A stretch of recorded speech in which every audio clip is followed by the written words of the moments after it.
আলাইকুম। আশা করি তোমরা ভালো আছো, সবাই সুস্থ আছো, সুন্দর আছো, তাই না? আমরা প্রত্যয় শেষ করেছিলাম গতদিন, তাই তো? হ্যাঁ, তো প্রত্যয় নিয়ে তোমাদের যদি কোনো প্রশ্ন থাকে, জিজ্ঞাসা থাকে, তাহলে একটু করে ফেলবে চট করে, তারপর আমরা নতুন ক্লাসে যাব। শিক্ষার্থী বন্ধুরা,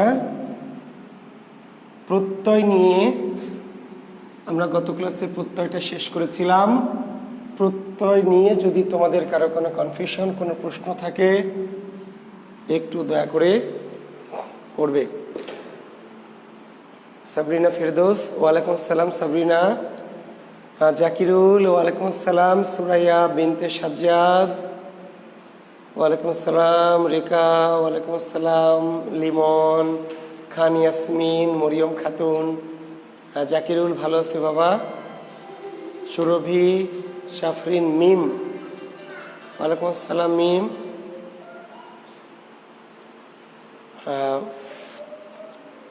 সাহিত্য ক্লাসে জয়েন দিয়েছি, রিকোয়েস্ট এখনো পেন্ডিং। হ্যাঁ আচ্ছা, তোমাদেরকে একটু বলি, যারা রিকোয়েস্ট দিয়েছো, হ্যাঁ কিছু কিছু অ্যাকসেপ্ট করেছে, তো এটা যেহেতু চেক করে ওরা নিচ্ছে, ওখানে তো আমার যারা লোকজন আছে অপারেটররা, ওরা চেক করে নিচ্ছে, তো চেক করতে গিয়ে হয়তো একটু সময় লাগছে। কাউকে কাউকে করে নিয়েছে, তাই না? যে খান ইয়াসমিনকে দেখলাম যুক্ত হয়েছে, বা আরও কেউ কেউ যুক্ত হয়ে গেছে। তোমরা যারা রিকোয়েস্ট দিয়েছো কিন্তু অ্যাকসেপ্ট হয়নি, ইনশাল্লাহ আজকে রাতের মধ্যেই হয়ে যাবে আশা করছি। তবে কেউ যেন এখানে এক নাম আর ওখানে আলাদা আইডি থেকে রিকোয়েস্ট দিও না, ঠিক আছে? অর্থাৎ এই গ্রুপে যেই আইডি থেকে ক্লাস করছো, ওখানে যেন সেই আইডি থেকে কি রিকোয়েস্ট দাও, না হলে আবার ঝামেলা হবে। কারণ এখানে কারা আছো ওটা চেক করেই তোমাদেরকে ওখানে যুক্ত করা হচ্ছে, তো সেটা একটু সাবধান থেকো। হ্যাঁ আজমল, ওয়ালাইকুম আসসালাম। ইয়াসমিন, ওকে ঠিক আছে, থ্যাংক ইউ। হ্যাঁ মরিয়ম খাতুন তোমাকে অ্যাড করেছে, খান ইয়াসমিনকে অ্যাড করেছে, আরও অনেককেই দেখলাম অ্যাড করেছে, তো আমি দেখেছি। আর যাদেরকে করেনি বা দিয়েছো রিকোয়েস্ট, আশা করছি আজকে রাতের মধ্যেই কি করে নিবে। ওরা এই গ্রুপ থেকে মিলাচ্ছে যে আসলে এই গ্রুপের কিনা, বুঝতে পেরেছো? মিলিয়ে ওরা, হ্যাঁ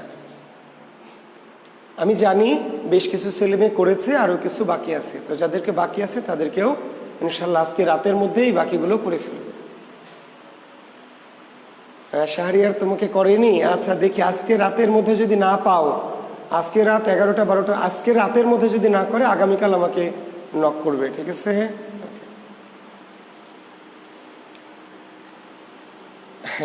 হ্যাঁ আমি জয়েন দেইনি রেখা, আমার লোকজন আছে ওখানে, ওরাই বসে এই কাজগুলি করে, ওদের আমি বলে দিয়েছি, ওরা মিলিয়ে জয়েন দিয়েছে আর কি।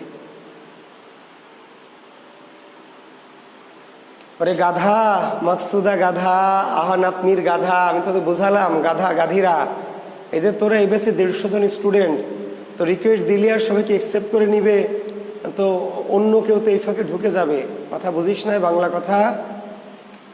সবাইকেই নিবে, কিন্তু এটা একটু চেক করে যাচাই করে নিবে, কারণ অনেকেই যাতে অন্য কেউ, তুমি তোমার বান্ধবীকে যদি লিঙ্কটা দিয়ে দাও তখন কি হবে, বন্ধুকে যদি দিয়ে দাও তখন কি হবে, তোমার বয়ফ্রেন্ডকে যদি দিয়ে দাও, অনেকেই হয়েছে। যারা বাকি আছে বললাম তো, একটা কথা কতবার শুনবে, যে আজকে রাতের মধ্যে বাকিগুলো আশা করছি হয়ে যাবে। হ্যাঁ হ্যাঁ সাবরিনা, অনেক মজা পাবা সাহিত্যের ওই ব্যাসে, কারণ ওই যে বললাম যে স্টুডেন্ট একটু বেশি হলে ক্লাস নিয়ে মজা লাগবে, ভালো লাগবে, তোমরাও মজা পাবে, আমিও মজা পাবো, বোঝো নাই? হ্যাঁ যদি মরা ব্যাস হয় তাহলে ক্লাস করে মজা লাগে না। একটু ভালো স্টুডেন্ট, মানে অনেক স্টুডেন্ট, ভালো স্টুডেন্ট, সেখানে ক্লাস নিয়ে মজা লাগে। তো আশা করছি তোমরা যুক্ত হলে সাহিত্যের ক্লাসটা অনেক দারুণ উপভোগ্য হবে, আবার একটু আরাম করে আমি ক্লাসটা ভালো মতো করাতে পারবো, ঠিক আছে? Thank you. তাহলে আমরা আজকে শিখব বাক্য প্রকরণ।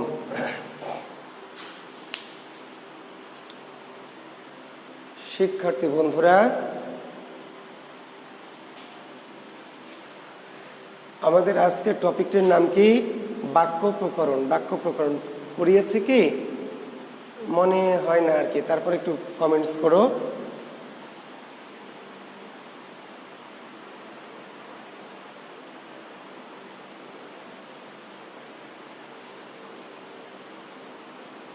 বাক্য প্রকরণ করিয়েছি,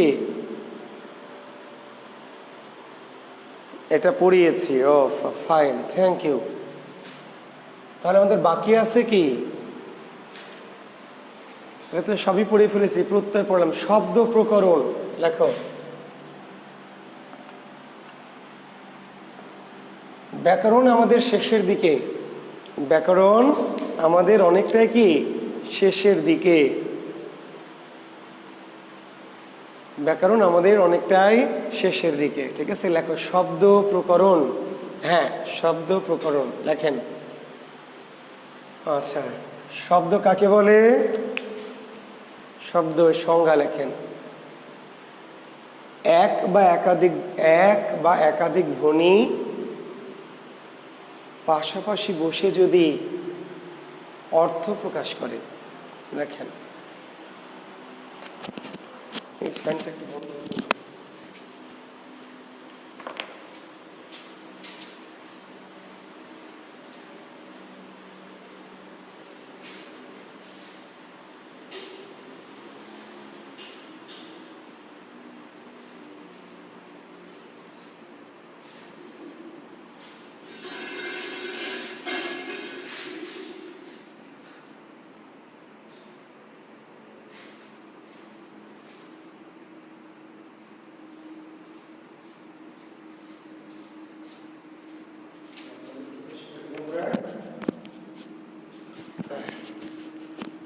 আচ্ছা, এক বা একাধিক ধ্বনি, এক বা একাধিক ধ্বনি পাশাপাশি বসে যদি অর্থ প্রকাশ করে তাকে শব্দ বলে।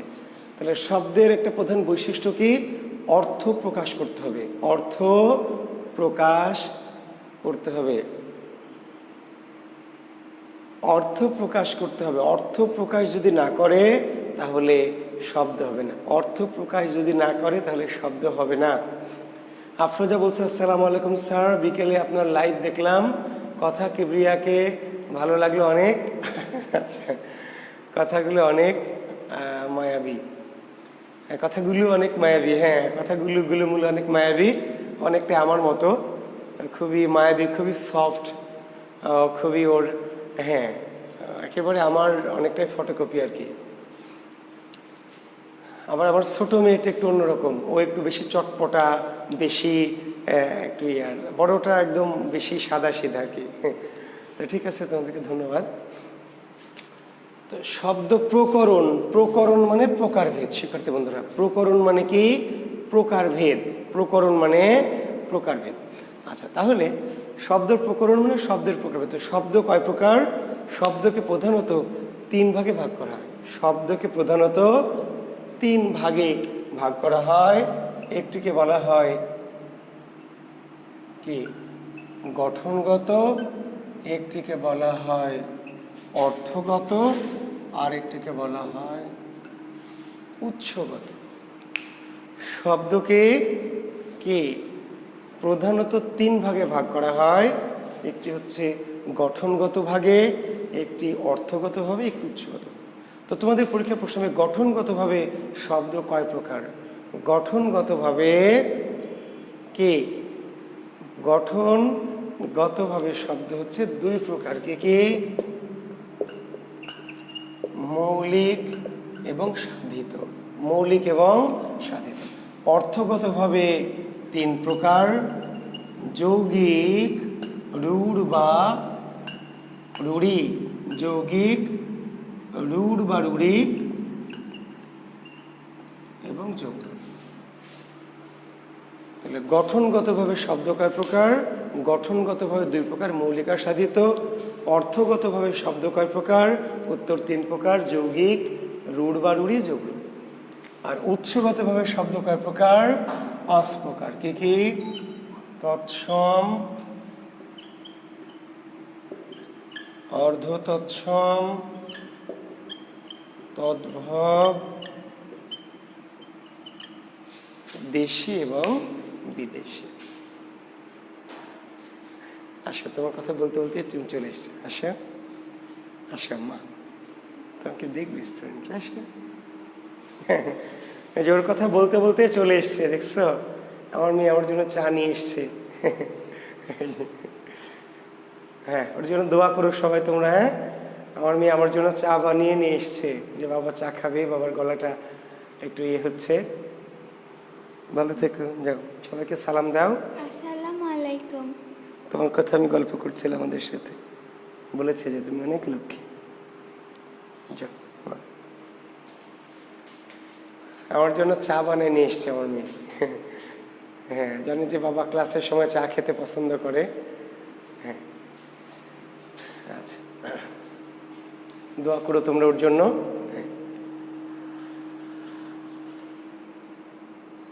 আমাকে অনেক ভালোবাসে, অনেক ফিল করে। সারাদিন আমি ব্যস্ত থাকি তো ও আমাকে খুবই মানে ফিল করে এবং খুবই ভালো। সত্যি আমি মানে খুবই সুখী একজন মানুষ। পৃথিবীতে আমার আল্লাহ দুটো মেয়ে দিয়েছে সৃষ্টিকর্তা। ছোট মেয়েটা এখন হয়তো আমাকে বোঝেনি, বাট বড়টা অনেকটাই বোঝে, অনেকটাই আমাকে বোঝে। একটু বড় হয়েছে তো বাবাকে বোঝে যে বাবা। তো খুব ভালো লাগে ওর, মানে আমার মায়ের মতো আমাকে। আমার মা তো দূরে থাকে, গ্রামে থাকে, তো আমার মায়ের মতো আমাকে ভালোবাসে।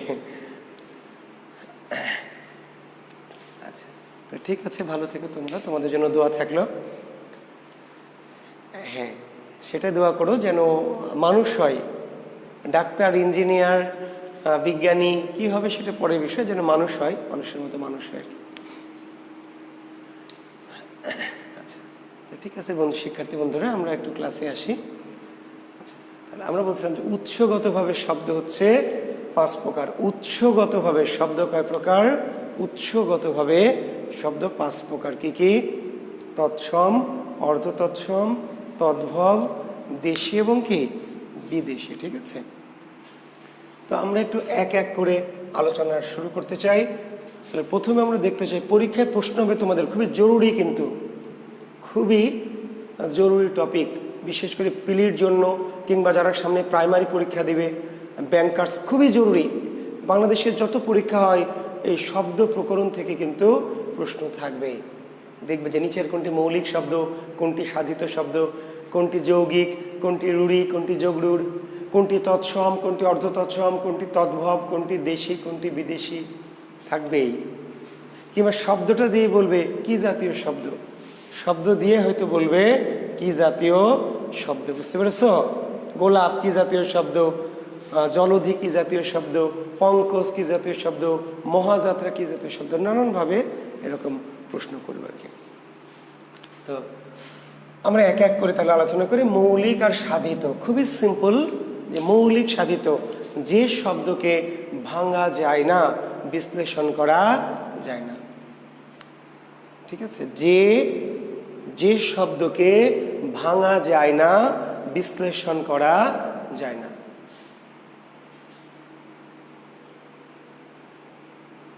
মৌলিক, মৌলিক পৃথিবীতে সকল মৌলিকের সংজ্ঞা কিন্তু একটাই। পৃথিবীতে সকল মৌলিকের সংজ্ঞা একটাই, যাকে ভাঙা যায় না, বিশ্লেষণ করা যায় না। যে শব্দকে আর ভাঙা যায় না, বিশ্লেষণ করা যায় না, মৌলিক। আর যে শব্দটিকে ভাঙা যায়, বিশ্লেষণ করা যায়, সেটা কি? সাধিত।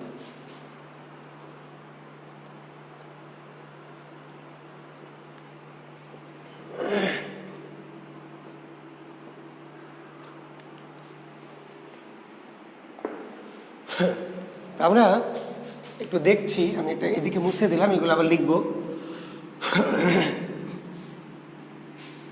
শিক্ষার্থী বন্ধুরা দেখো, একটি শব্দ হচ্ছে গোলাপ। গোলাপ, গোলাপ শব্দটাকে ভাঙা যাবে না, কেন? আমরা যদি ভাঙি গো যোগ লাভ হবে না, গো যোগ লাভ, রিকা, সাবরিনা, ভাঙা যাবে না গোলাপ, গো যোগ লাভ। কিংবা ভাঙবো আমরা গোল যোগ আপ, হবে না, কারণ গোলাপ এটি মূল, এটি মৌলিক, এটি আসল, একে আর ছোট করা যাবে না। কিন্তু গোলাপি, গোলাপি, তখন বোঝা যাবে যে একটা হলো গোলাপ আর একটা কি। হাত ভাঙা যাবে, হাত, আজমল, বেলা, ভাঙা যাবে না হাতকে। হাত তো নাই, তাহলে একটু ভেঙে দেখাইতাম। আচ্ছা, হাত ভাঙা যাবে কিন্তু হাত শব্দকে ভাঙা যাবে না। হ যোগ আত, হা যোগ ত না, হাতটাই তো আসল, হাতটাই মূল, হাতটাই হচ্ছে মৌলিক। কিন্তু যখন পরীক্ষা হবে হাতা, তাই না, তাহলে ভাঙা যাবে হাত যোগ আ। যদি হাতল তাহলে হাত যোগ ল, যদি আসে হাতুড়ে তাহলে হাত যোগ কি উড়িয়া বা উড়ে। ডাক্তার ভাঙা যাবে না, ডাক্তার, ডাক যোগ তার, ডাক যোগ তার, কিংবা ডাক্তা যোগ র, না ভাই ভাঙা যাবে না, এই জন্য যে ডাক্তার শব্দটি কি মূল। এই যে জাহাঙ্গীর একটা সুন্দর কমেন্ট করেছে, স্যার আমার তো হাত ভাঙছে। তাহলে হাতকে ভাঙা যায় নাকি জাহাঙ্গীর? তুমি বলছো না কেন এতক্ষণ চুপ করে আছো কেন বোকা ছেলে? তুমি বলবা যে না স্যার মানি না, হাত ভাঙা যায়। হ্যাঁ বাবা, হাত ভাঙা যায় আসলে, হ্যাঁ, কিন্তু আমরা তো হাত ভাঙবো না, কি ভাঙবো? হাত শব্দটা ভাঙবো। তাহলে হাত ভাঙা যায় ঠিকই বলেছে, পা ভাঙা যায়, নাক ভাঙা যায়, হ্যাঁ, কিন্তু আমরা তো হাত পা নাক ভাঙবো না, কি ভাঙবো? আমরা শব্দ ভাঙবো, শব্দ। হাত শব্দকে ভাঙা যাবে না, কিন্তু হাতাকে ভাঙা যাবে, হাতলকে ভাঙা যাবে, হাতুড়েকে ভাঙা যাবে। ডাক্তারকে ভাঙা যাবে না, কেউ যদি ভাঙে ডাক যোগ তার, তো হবে না। কিন্তু ডাক্তারি তখন ভাঙা যাবে, মূল হলো ডাক্তার, তার সাথে ই। বুঝতে পারলা? সন্দেশ ভাঙা যাবে, তাই না, সংযোগ দেশ। গবেষণা ভাঙা যাবে না, গুযোগ এসোনা।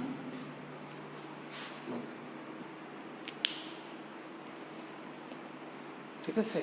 তাহলে মানব, মানব ভাঙা যায় না, যায় না, মানব। এই যে তোমাদের প্রত্যয় করলাম মনোযোগ স্ন, মানে ভাঙা যায়। ধার্মিক ভাঙা যায় না, যায় না, যায়, ধর্মযোগ ইক বা স্নিক, তাহলে ভাঙা যায়। সামুদ্রিক, সমুদ্র ভাঙা যায়। ঠিক আছে? ছেলে তাহলে সেল যোগ এ, সেল যোগে হবে না, কিন্তু ছেলে মি তাহলে ছেলে যোগ আমি। বাদর ভাঙা যাবে না, বা যোগ দোর, না বাদরটাই মূল, কিন্তু বাদরামি, তাহলে ভাঙা যাবে। মানে ভাঙা যাবে কাকে? যেই শব্দটা কিছু না কিছু জোড়া লাগানো থাকে, যার সাথে কিছু না কিছু জোড়া লাগানো থাকে, ভাঙা যায় কাকে? যে জোড়া লাগানো থাকে। আর যে জোড়া লাগানো না, নিজেই যে মূল বা নিজেই যে মৌলিক, তাকে আর ভাঙা যাবে। যেই শব্দটাকে কোনো না কোনোভাবে ভাঙা যায়, বিশ্লেষণ করা যায়, সেটা হলো সাধিত। আর যেই শব্দটি আসল, যেটি মূল, যেটি যার চেয়ে আর ছোট করা যাবে না, ক্ষুদ্রতম অংশ করা যাবে না, সেটি হচ্ছে। আচ্ছা, এখন আমরা পরের অংশ দেখো, যে একটা হলো যৌগিক, একটা রূঢ় বা রূঢ়ি, যোগ রূঢ়। অর্থগতভাবে যৌগিক, রূঢ় বা রূঢ়ি এবং যোগ রূঢ়। ঠিক আছে? শিক্ষার্থী বন্ধুরা, তাহলে আমরা এতক্ষণ ভাগ করলাম গঠনগতভাবে মৌলিক আর সাধিত, আর অর্থগতভাবে আমরা বলছি যৌগিক, রূঢ় বা রূঢ়ি এবং যোগ। খুব মনোযোগ দিয়ে লক্ষ্য করবে। আমি যে বোঝাতে চাচ্ছি, আবার বলেছি, বারবার বলছি, যে আমার ক্লাস যদি মনোযোগ দাও, ঠিক মতো বুঝতে পারো, আত্মস্থ হতে পারো, তাহলে তোমার ইনশাল্লাহ বাংলা নিয়ে, অন্য সাবজেক্টের কথা বলতে পারবো না, বাংলা নিয়ে বাংলাদেশের কোনো পরীক্ষা ইনশাল্লাহ তোমার সমস্যা হবে না। কিন্তু অনেক অমনোযোগী থাকে, হয়তো নেটের আবার অনেকের প্রবলেম থাকে, ক্লাস আটকে যায়, তো সেক্ষেত্রে পরে আবার ভিডিওটা আরেকবার দেখে নেবে। ভালো করে লক্ষ্য করো, যখন আমরা শব্দটা লিখলাম গোলাপি, এটাকে আমরা ভাঙলাম গোলাপ যোগ ই। আমরা ডাক্তারি, এই শব্দটাকে ভাঙলাম ডাক্তার যোগ ই। আমরা হাতল, এই শব্দটাকে ভাঙলাম হাত যোগ ল। আমরা ধরো গায়ক, এই শব্দটাকে ভাঙতে পারবো গৈ যোগ অক। আমরা ধরো গবেষণা, এই শব্দটাকে ভাঙলাম আমরা কিভাবে? গু যোগ এষণা। আমরা একটা শব্দ দেখো বাঁশি, এই বাঁশিকে ভাঙতে পারবা তোমরা বাঁশযোগী। একটা শব্দ তেল, এই তেলকে ভাঙতে পারবা তিল যোগ অ বা স্ন। তোমাদের একটা শব্দ সন্দেশ, এই সন্দেশকে ভাঙতে পারবা সংযোগ দেশ। আচ্ছা, এখন লক্ষ্য করো যে হ্যাঁ, রেখা গুলিয়ে ফেলবে না ইনশাল্লাহ। আমি যে বুদ্ধি দিচ্ছি, বুদ্ধিটা মাথায় নাও। তাহলে এই শব্দগুলোকে আমরা ভাঙতে পারছি, প্রত্যেকটা শব্দকে ভাঙতে পেরেছি। তো ভাঙতে যদি পারি তাহলে দুটি করে অংশ পাওয়া যাবে। ভাঙতে যদি না পারি তাহলে তো মৌলিক। ভাঙতে পারলাম না, গোলাপকে ভাঙতে পারলাম না, হাতকে, তাহলে মৌলিক। কিন্তু গোলাপি, হাতি, হাতল, বাঁশি, তেল, সন্দেশ ভাঙতে পারছি। তো ভাঙতে যদি পারি তাহলে দুটো অংশ পাবো না? তাহলে প্রথম অংশটার নাম কি মনে আছে? ভাঙতে পারলে কোনো শব্দকে যদি ভাঙতে পারি তার প্রথম অংশের নাম হচ্ছে মূল বা প্রকৃতি। প্রথম অংশের নাম মূল বা প্রকৃতি, আর পরের অংশের নাম হলো শব্দাংশ বা প্রত্যয়। উপরে দেখা যাচ্ছে না? আচ্ছা, দেখা না গেলে এমনি শুনে নাও তাহলে।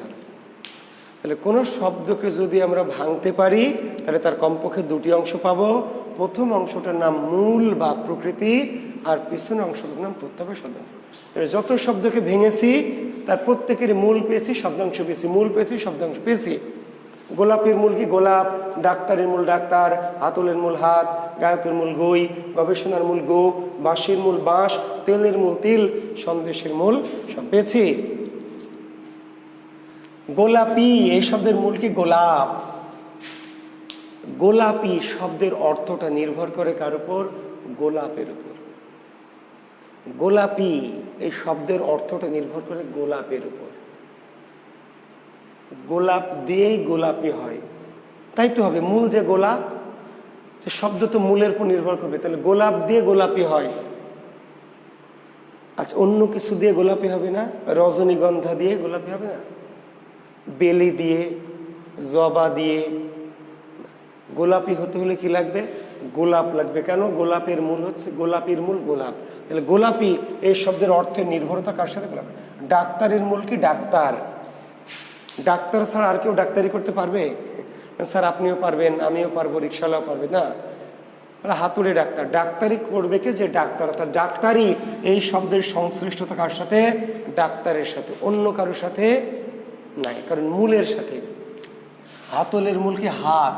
হাত, হাতে ধরা জিনিসটা হচ্ছে হাতল বা হ্যান্ডেল, তাই না?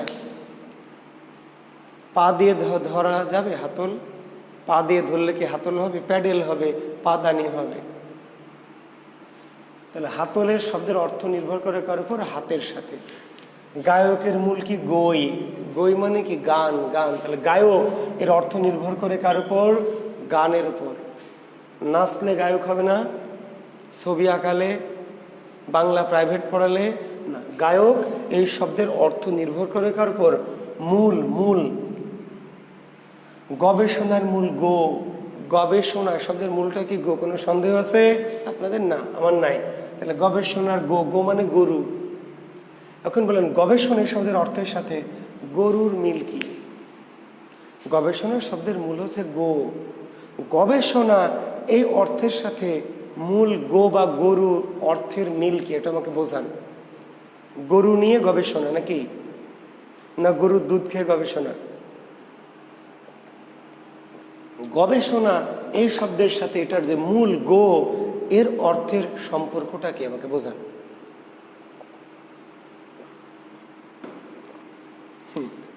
গরু খোঁজা মানে যারা গবেষণা করে তারা কি গরু খোঁজে? সাবরিনা, তুমি এখন গবেষণা করবে, আমি যে সামনে গবেষণা করবো মানে কি গরু খুঁজবো?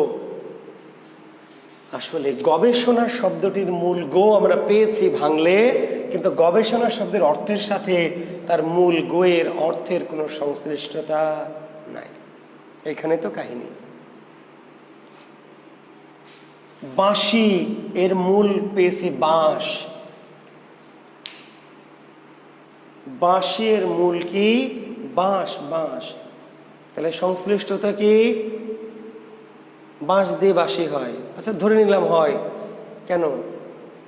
বাঁশ ছাড়া অন্য কিছু দিয়ে বাঁশি হয় না? প্লাস্টিক দিয়ে বাঁশি হয় না? পাতার বাঁশি হয় না? লোহা দিয়ে, তামা দিয়ে বাঁশি হয় না?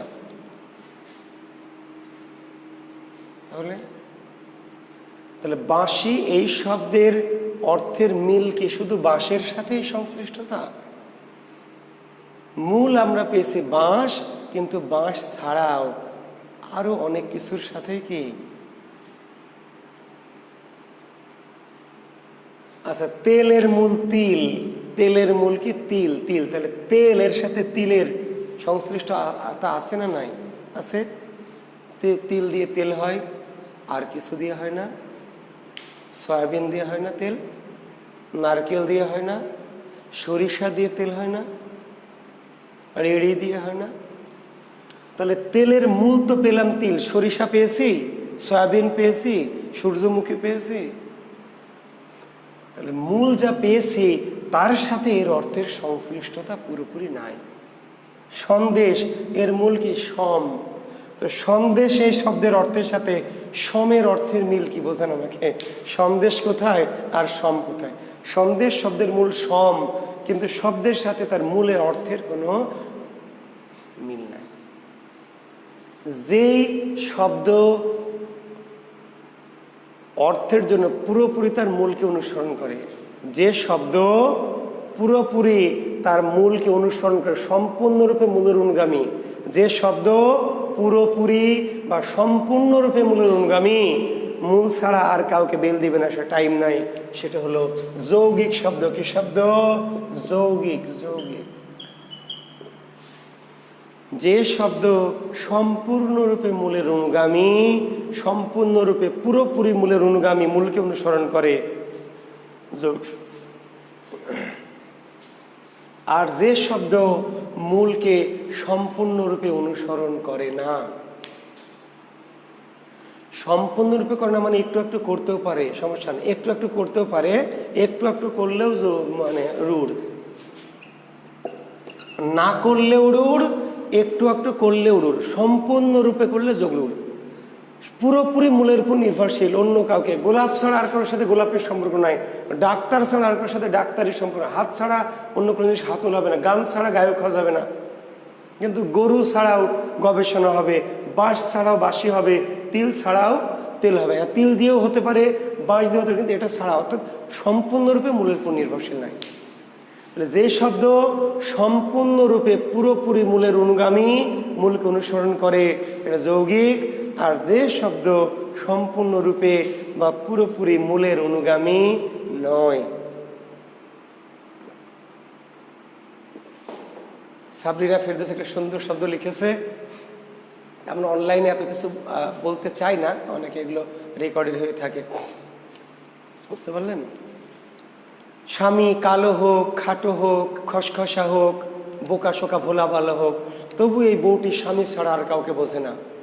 যত সুন্দর, স্মার্ট, হ্যান্ডসাম পুরুষই তাকে অফার দিক না কেন, সে কাউকে পাত্তা দেয় না। এমনকি সালমান খান, রণবীর কাপুরকেও সে তার কাছে বিল নেয়। শুধু স্বামী তার জীবন, স্বামী মরণ, স্বামী তার জীবনের সব কিছু। আবার আরেকটি বউ আছে যে স্বামী পাশাপাশি সে কি করে, আকাশ কিংবা, তাই না, প্রতিবেশী ফ্ল্যাটের ভাইয়া সোহেল ভাইয়া কিংবা হিরো আলম, তাই না, কিংবা অনন্ত জলিল, এদের দিকে খুব লোভ, এদের সাথেও মাঝে মাঝে চান্স পেলে কি করে, একটু পরকে মারে আর কি। এমনকি ড্রাইভারের সাথেও মাঝে মাঝে চান্স পেলে। স্বামীও আবার আছে, স্বামীকেও বলে তুমি আমার জান, তুমি আমার জীবন, তোমার ছাড়া বাঁচবো না। আবার গোপনে গোপনে স্বামী যখন অফিসে যায় বা বিদেশে যায় বা বাইরে ট্যুরে যায়, তখন তলে তলে আবার অনেকের সাথেই কি সম্পর্ক করে। এরা হচ্ছে রূঢ় মানে খারাপ। যে শুধু তার মূলের অনুগামী, মূল ছাড়া আর কাউকে বোঝে না, সে হলো যৌগিক। আর যে মূলের সাথে সম্পর্কই নাই, স্বামী আছেন নাম মাত্র, কোনো সম্পর্ক নাই, কিংবা সম্পর্ক থেকেও আরো অনেকের সাথে সম্পর্ক, সম্পূর্ণরূপে মূলের অনুগামী নয়, সেই শব্দগুলিকে বলা হয় রূঢ় বা রূঢ়। চিল্লায় কন, কথা ঠিক কিনা? আওয়াজ পকেটে রাখেন না, চিল্লায় কন ঠিক কিনা, বলেন ঠিক ঠিক ঠিক। এখন বলেন একটি শব্দ হচ্ছে পঙ্কজ। শব্দ কি? পঙ্কজ। তাহলে পঙ্কজকে ভাঙবেন কি করে? পঙ্কজ যোগ অজ, পঙ্কজ যোগ অজ, তাই না? না, পঙ্কজ গজ না, পঙ্কে জন্মে যা, পঙ্কে জন্মে যা, এর নাম হচ্ছে জগরুর।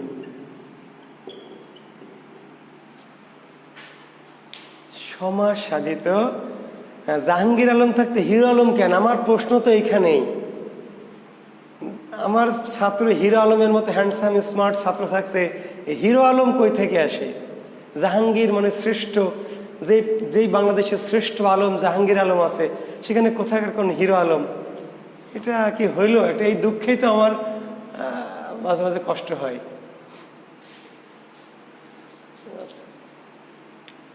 মহানবী, ঠিক আছে জাহাঙ্গীর আলম, খালি একবার বিশেষ ক্যাডার হও, তারপরে দেখো কোথাকার কোন হিরো আলম, কোনো বেল নাই। তুমি খালি বিশেষ ক্যাডার হও, এসপি বা ম্যাজিস্ট্রেট হও খালি, তারপর দেখো হিরো আলম আর তোমার কার দাম বেশি। তুমি হও, তারপর আমারে বললো যে না স্যার কিসের হিরো আলম, বেল আছে কোনো জাহাঙ্গীর আলমের কাছে? খালি নিজেকে যোগ্য ওই প্রতিষ্ঠা করতে হবে, একটা জাস্ট শুধু নিজের একটা লেভেল লাগাতে হবে। আচ্ছা, তাহলে মহানবী আমরা মহাযোগ নবী বলবো না, মহাযোগ মানে মহান যে নবী, তাহলে এটা যোগলুল। জলধি, জলধি, তাহলে জল যোগ ধি বা জল যোগ অধি এরকম না, জল ধারণ করে যে, জল ধারণ করে যে। বুঝতে পারছো কি? হ্যাঁ, তাহলে সমাস সাধিত বা সমাস নিষ্পন্ন শব্দের নাম যোগলুল। সিম্পল। যখন শব্দটি পরীক্ষায় দিবে যে কি ধরনের শব্দ, যৌগিক, রূঢ় না রূঢ়, যোগলুল, যদি তুমি দেখো শব্দটি ভাঙতে হচ্ছে সমাস দিয়ে, কি দিয়ে? রাজপুত, রাজপুত, তাহলে কি রাজযোগপুত না রাজার পুত্র? রাজপুত কি রাজার, রাজযোগপুত না রাজার পুত, রাজার পুত্র? রাজযোগপুত না রাজার পুত্র, রাজপুত্র বা রাজপুত। তাহলে এটা কি সাধিত? সমস্যা দিত, তাই যোগলুল। সমস্যা দিত মানে যোগলুল। সমস্যা দিতে দিলে যোগলুর কাহিনী শেষ, কাহিনী খতম। যদি শব্দটি সন্ধি সাধিত, প্রত্যয় সাধিত এই টাইপের হয়, অর্থাৎ যোগ দিয়ে দিয়ে ভাঙতে হয়, তখন তোমাকে দেখতে হবে যে ওই যে ভাঙলাম, শব্দটাকে ভাঙতে পারলাম যোগ দিয়ে, সন্ধি সাধিত, প্রত্যয় সাধিত, তখন দেব শব্দের অর্থটা মূলের পুরোপুরি অনুগামী না অনুগামী না। মূলের পুরোপুরি সম্পূর্ণ অনুগামী তাহলে যৌগিক, আর মূলের একেবারে অনুগামী নয়, কিংবা অনুগামী হলে একটু একটু, পুরোটা নয়, তাও রুড় বাড়ুড়ি। আংশিক অনুগামী হলেও রুড় বাড়ুড়ি, একেবারে অনুগামী না হলেও রুড় বাড়ুড়ি, সম্পূর্ণরূপে অনুগামী হলে যৌগিক। আর যেটা সমস্যা দিতে সেটা যোগলুল। তাই তুমি যখন এখন প্রশ্ন আসবে বা পরীক্ষা পড়বে, একটা বইটা যখন পড়বে, তখন এই সূত্রটা যদি মনে রাখো, কৌশলটা যদি মনে রাখো, তাহলে আর এলোমেলো হবে না ইনশাআল্লাহ। পড়ার সময় একটু ভেবে চিনতে বুঝে শুনে পড়তে হবে।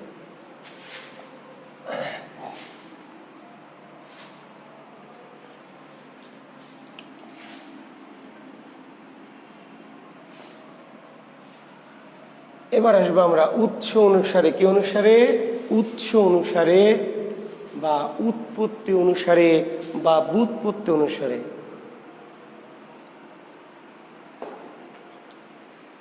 পাঁচ প্রকার, তাই না? উৎস অনুসারে বা উৎপত্তি অনুসারে বা ব্যুৎপত্তি অনুসারে শব্দ কয় প্রকার? পাঁচ প্রকার। কি কি? তৎসম, অর্ধতৎসম, তদ্ভব, দেশি এবং বিদেশি। তো সেখানে আমরা যাব। তো তোমাদেরকে একটুখানি, এটি হচ্ছে ভারতবর্ষ ধরে নিতে হবে। আমি যেহেতু চিত্রকর নই, আর আজকের ভারতবর্ষ না, কোন সময়ের? প্রাচীন, প্রাচীন ভারতবর্ষ, প্রাচীন ভারতবর্ষ। আচ্ছা, এখন এই যে প্রাচীন ভারতবর্ষ, ঠিক আছে, এই ভারতবর্ষের সকল সাধারণ মানুষের ভাষা ছিল প্রাকৃত। সকল প্রাচীন ভারতের সকল সাধারণ মানুষের মুখের ভাষা নাম ছিল ভারতীয় ভাষা, প্রাচীন ভারতীয় ভাষা, যাকে ইংরেজিতে বলা হয় old Indian language. Old Indian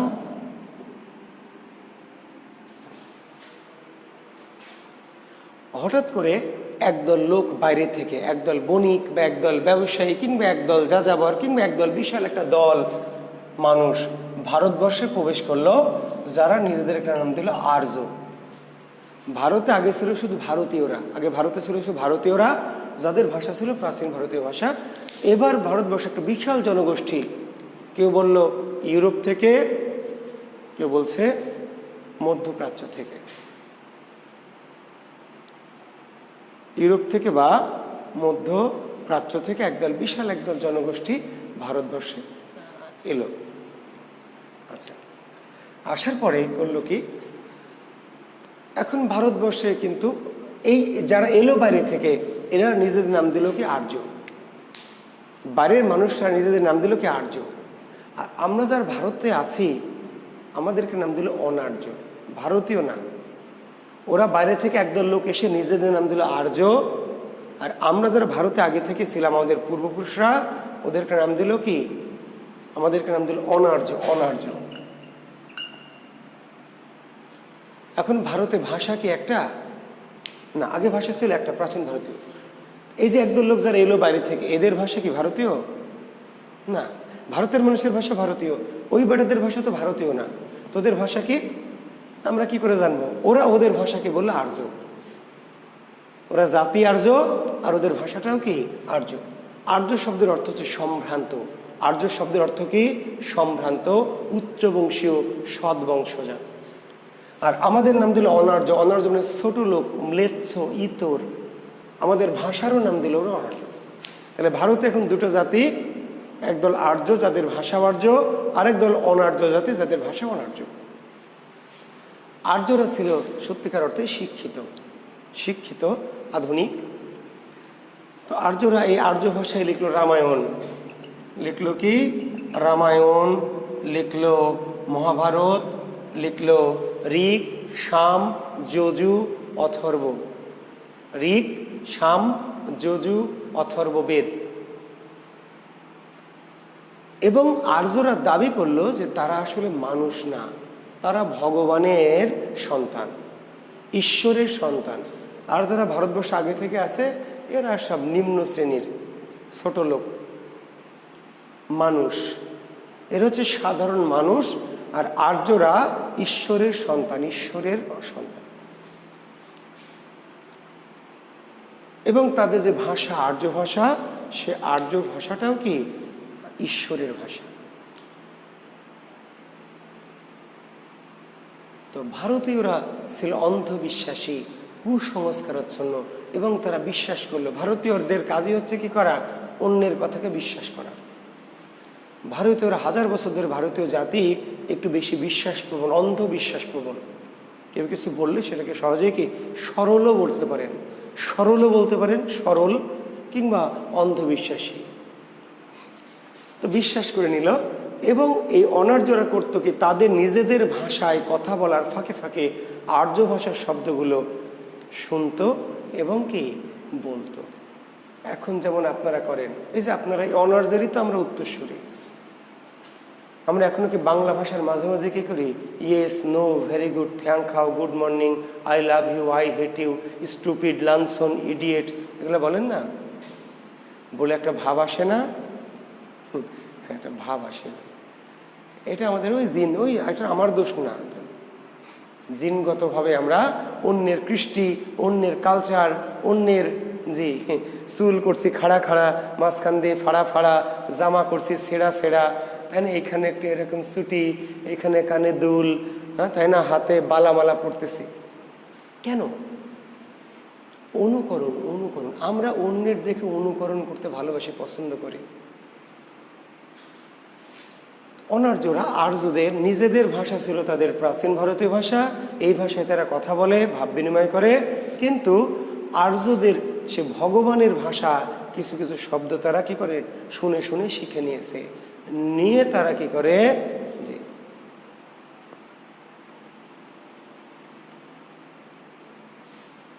কি করে জানেন? এই যে আপনারা যেমন এখন বাংলার মাঝে মাঝে ইংরেজি মেরে দেন, একটা ভাব আসে। অনার্যরাও মনে করলো ভগবানের ভাষা। ইংরেজি ভাষা কেন বললে ভাব আসে? ওই যে আন্তর্জাতিক ভাষা, ইন্টারন্যাশনাল ল্যাঙ্গুয়েজ, হ্যাভি ভাব। আমার দোস্ত হেভি মাল, হেভি ইংরেজি পারে। যে ইংরেজি পারে তার যে ভাব, তার কাছে সামনে দাঁড়ানো জানি অবস্থা। তো অনার্যরা করলো কি, আর্য ভাষা আস্তে আস্তে 2-4টা করে শিখে নিল এবং তাদের ভাষার মাঝখানে বলা শুরু করলো। এটা একসময় আর্যরা বুঝতে পারলো। আর্যরা বুঝতে পেরে বললো যে না, এটা করা যাবে না। কোনো অনার্য, কোনো ম্লেচ্ছ, কোনো ইতর, কোনো ছোট লোক আমাদের পবিত্র দামি আর্য ভাষা ব্যবহার করতে পারবে না। এই ভাষাটা কাদের জন্য? যারা ঈশ্বরের সন্তান। এটা সবার জন্য। পবিত্র ভাষাটি শুধু ঈশ্বরের সন্তানদের জন্য। কোনো অনার্য, ইতর, ম্লেচ্ছ, ছোট লোকরা এই ভাষা ব্যবহার করলে এই ভাষার মর্যাদা কমে যায়, ব্যবহার করা যাবে না। বুঝতে পারছেন? এবং কঠোর শাস্তির বিধান করে দিল। শাস্তির বিধান করে দিল, অনার্যরা বললে তাদেরকে শাস্তি দেওয়া হবে। শাস্তি কি? রৌরবং নরকং ব্রাজেত। রৌরবং নরকং ব্রাজেত। রৌরব নরকে ফেলে দেওয়া হবে। তো যাই হোক, এই যে শাস্তির ভয়ে অনার্যরা আর আর্য ভাষা বলবে না। শাস্তির ভয়। আর্যরা হচ্ছে ঈশ্বরের সন্তান। ঈশ্বরের সন্তান যদি রেগে যায়, অভিশাপ দেয়, এরাই পরবর্তীতে নাম ধারণ করেছে ব্রাহ্মণ। এই যে এখন যাদেরকে ব্রাহ্মণ বলা হয়, এই ব্রাহ্মণরা ঈশ্বরের সন্তান। এই আর্যদের যারা রক্ত, তারাই হচ্ছে ব্রাহ্মণ। ব্রাহ্মণের অভিশাপ, মনে করা যায় ব্রাহ্মণের অভিশাপ খুব কঠিন। তো অনার্যরা এখন আর বলবে না। তারা চিন্তা করলো যে না, ব্রাহ্মণের অভিশাপ তো আর্যদের অভিশাপ নেওয়া যাবে না। ঈশ্বরের সন্তানেরা, এরা যদি অভিশাপ দেয় তাহলে তো নরকের আগুনে পুড়ে মরতে হবে। বলবে না তারা আর্য ভাষা, যেহেতু পাপ হবে। কিন্তু সমস্যা হলো যে তারা কিছু কিছু শব্দ ব্যবহার করে ফেলেছে। কিছু কিছু শব্দ তারা ব্যবহার করে ফেলেছে। এইগুলা কি হবে? আমার কথাটার মিনিংটা মনে হয় বোঝেননি, একটু বোঝাই। ধরেন আমি খুব ভাব নিচ্ছি যে ইংরেজি বলে এরা সব স্টুপিড, লানসন, ইডিয়েট, তাই না? বলছি না, বাংলার স্যার খুব ভাব আমার, ইংরেজি স্যারদের একটু ক্রিটিসাইজ করছি। ইংরেজি টিচাররা যদি আমাকে বলে যে মিয়া আপনি তো বাংলা পড়ান, বাংলা স্যার খুব ভাব নেন, আপনি আজ থেকে কোনো ইংরেজি শব্দ ব্যবহার করতে পারবেন না। আপনি আজ থেকে পড়াবেন বাংলা, ভাব নেবেন বাংলার, ইংরেজি শব্দ ব্যবহার করতে পারবেন না। আমার কিন্তু জীবন ধারণ করা অচল হয়ে যাবে। কেন অচল হবে জানেন? অচল হবে এই জন্য যে আমি দোকানে যাব, এই জিনিসটা আমার লাগবে, আপনাদের ক্লাস নেব, এটা কিনতে হবে না? দোকানে গিয়ে কি বলবো বলেন তো? এটাকে কি বলে চাইব? যে মোটা কালো কলম দেন, কালো লেখার মোটা কলম দেন, তাই বলবো না? বলবো মার্কার দেন।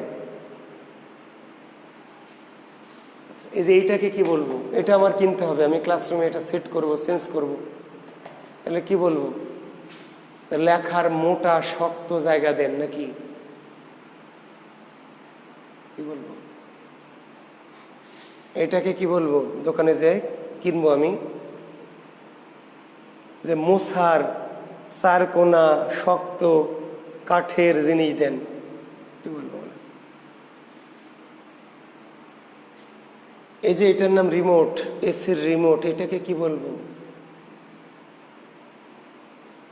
কি বলে চাইবেন? কি বলবেন? মশার জিনিস দেন। মশার জিনিস কি ঘর মশার, না বাথরুম মশার, না মুখ মশার? কেমনে দেবে?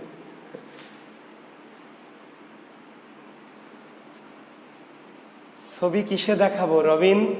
ছবি কিসে দেখাবো? মোবাইলে না ফেসবুকে, না মেসেঞ্জারে, না ইমেইলে? কিসে দেখাবো? ছবি তুলবো কিসে? রবিন মন্ডল, ছবিটা তুলবো কিসে? ক্যামেরায় নাকি ফটো তোলা যন্ত্র? তাহলে বলেন, এই যে আপনারা অনলাইনে ক্লাস করছেন, অনলাইন কোর্সকে কি বলবেন? তার মানে বোঝাতে চাচ্ছি শিক্ষার্থী বন্ধুরা, আমি আজ থেকে আমরা নতুন কোনো ইংরেজি শব্দ নিব না, সেটা হতে পারে। আজ থেকে আমরা বাংলা ভাষায় কোনো ইংরেজি শব্দ আর ব্যবহার করবো না, সেটা হতে পারে। কিন্তু কিছু কিছু ইংরেজি শব্দ হাজার বছর ধরে বলে বলে সেগুলো আমাদের জীবনের সাথে মিশে গেছে, এগুলো বাদ দেওয়া যায়। বাদ দিলে আপনার ভাষাই থাকবে না। ওই একই সমস্যা হলো অনার্যদের, ওই একই সমস্যা হলো কাদের? অনার্যদের। অনার্যরা আর্য ভাষার বলবে না, পাপ হবে, কিন্তু কিছু শব্দ বলে বলে তাদের কি ভাষার সাথে মিশে গেছে, ওইগুলো বাদ দিবে কি করে? যেমন একটি শব্দ ছিল শ্রাদ্ধ। আর্যরা আসার আগে ভারতে শ্রাদ্ধ ছিল না। মানুষ মরে গেলে পুঁতে দিল, পুড়িয়ে ফেললো, গঙ্গায় ভাসায় দিল, কাম শেষ, মরে গেলে শেষ। আর্যরা আসার পরে মৃতের পরেও তারা মৃতের উদ্দেশ্যে কি করতো? তন্ত্র মন্ত্র পড়তো, ইত্যাদি ইত্যাদি, হ্যাঁ, ব্রাহ্মণ ভোজন করাতো বা এরকম। ওদের দেখা দেখে অনুষ্ঠানের নাম ছিল শ্রাদ্ধ। এটা ভারতীয়রা গ্রহণ করলো। অনুষ্ঠানটা করতে কিন্তু আর্যরা নিষেধ করেনি, কোনো অনুষ্ঠান করতে, আচরণ করতে শব্দ। তাহলে ওই যে শ্রাদ্ধ অনুষ্ঠানটা যে করবে, নামটা দিবে কি? কারণ শ্রাদ্ধ তো আর্য শব্দ ব্যবহার করা যাবে না, করলে পাপ হবে। তখন তারা কি করবে? বাধ্য হয়ে শ্রাদ্ধ না, শ্রাদ্ধকে তারা বলল কি শ্রাদ্ধ। শ্রাদ্ধ বলা যাবে না, যে বললে পাপ হবে। তো আমরা শ্রাদ্ধ বলবো না, আমরা বলবো শ্রাদ্ধ। শ্রাদ্ধ কি আপনাদের ভাষায় আছে? না, আপনাদের তো শ্রাদ্ধ। তাহলে আপনাদের আর্য ভাষার শব্দ শ্রাদ্ধ আর আমাদের শব্দ কি শ্রাদ্ধ, আলাদা। আমরা তো আপনাদের শব্দ বলছি না। এবার দেখে যে আরে এ তো একটা মজার ব্যাপার, হ্যাভি বুদ্ধি। ওদের শব্দ শ্রাদ্ধ, আমরা শ্রাদ্ধ বলবো না, তাহলে তো পাপ হবে না, আমরা শ্রাদ্ধ বলবো। এবার করলো কি, আগে তো কিছু শব্দ নিয়েছিল, অল্প কিছু। এইবার এই বুদ্ধি যখন মাথায় ঢুকে গেল, গোটা আর্য ভাষার শব্দকে সিস্টেম করে নিয়ে নিল। আগে অল্প কিছু 2-4টা শব্দ নিয়েছিল, যখন এই বুদ্ধি পেল, তখন আর্য ভাষার যত শব্দ ছিল সব অনার্যরা নিয়ে নিল সরাসরি, না কি করে? সিস্টেম করে। যে হস্ত ছিল, তোর বলছে আমরা হস্ত বলবো না, আমরা বলবো হাত। আর্য শব্দ হচ্ছে চর্মকার, তো বলছে আমরা চর্মকার বলবো না, চর্মকার বললে পাপ হবে, তো আমরা বলবো চম্মোয়ার। শব্দটি গাত্র, আর্য শব্দ, তো আমরা গাত্র বলবো না, আমাদের শব্দ হলো গাত্ত। মস্তক, আর্য শব্দ, বলছে আমরা মস্তক বলবো না, আমরা বলবো মত্থক। এগুলো কিন্তু আমরা বানাইনি, আমরা না, কারা? ওই আমাদের ওই যে পূর্বপুরুষ, দাদার দাদার দাদার দাদার দাদা, ওই পদ্দাদা বা সৈদাদা। এইবার আগে 2, 4, 5, 10টা শব্দ তারা ব্যবহার করেছিল প্রয়োজনের জন্য। যখন তারা ব্যবহার করতেই দিবে না, ব্যবহার নিষিদ্ধ করে দিল, পাপ হবে, তখন তারা যেগুলো ব্যবহার করেছিল সেগুলিকে একটু বিকৃত করে নতুন বানালো। নতুন বানিয়ে তাদের বুদ্ধি খুলে গেল, এবং এইবার তারা করলো কি, জি ওই যে চীন থেকে প্রযুক্তি 2-1টা যন্ত্র নিয়ে এলে এবার করলো কি, চীনের প্রযুক্তি এবার নিজেরাই স্যালো মেশিন, পানি তোলার স্যালো মেশিন নিয়ে এসে এবার গাড়িতে লাগাই দিল, ট্রাক লাগাই দিল, ট্রেন লাগাই দিল, বাস লাগাই দিল, ভ্যানে লাগাই দিল, রিক্সায় লাগাই দিল, ভুটভুটিতে লাগাই দিল, ঠেলা গাড়ি মানুষের পাশার সাথে লাগাই দিবে, মানুষ এবার একাই চলবে। আসলে তো পানি তোলা স্যালো মেশিন। কোন দিন বাংলাদেশি বিজ্ঞানীরা কি করবে? বাংলাদেশি বিজ্ঞানী না, এগুলো কারা করে? এই সমস্ত সাধারণ আমজনতা। মানুষের পাশার সাথে একটা করে ওই, তাই না, স্যালো মেশিন সেট করে দিবেন, পায়ের নিচে 2টা চাকা লাগাই দিবেন, আর গাড়ি ঘোড়া লাগবে না। না, মীর প্রকৃতি আজমল। আর্য শব্দ ব্যবহার করলে পাপ হবে। আর্য ভাষা বলছে, ওটা আর্য ভাষা না, এটা আমাদের শব্দ। তাহলে কি, তাহলে এই যে এখন আমরা পরে করলাম কি, আমরা আধুনিক পরে এসে এই যে আমার যে পদ্মা দ্বারা মস্তককে মত্থক বানালো, আমরা পরে করলাম কি, এটাকে আমরা বানালাম মাথা। মত্থকে বানালাম মাথা,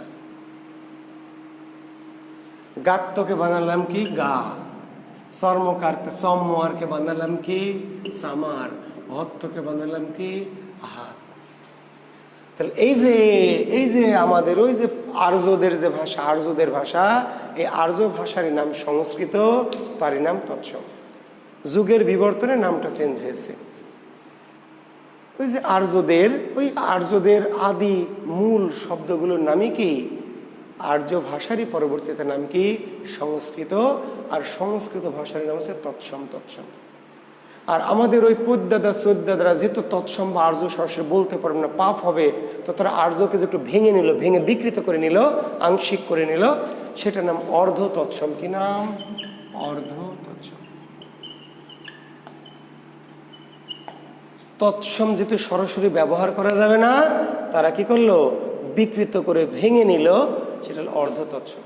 আর এই অর্ধ তৎসমকে পরে আমরা একটু ঘষে মেজে রং বার্নিশ করে কালার করে নতুন যে আধুনিক রূপ দিয়েছি, এর নাম হলো তদ্ভব। এর নাম হলো তদ্ভব।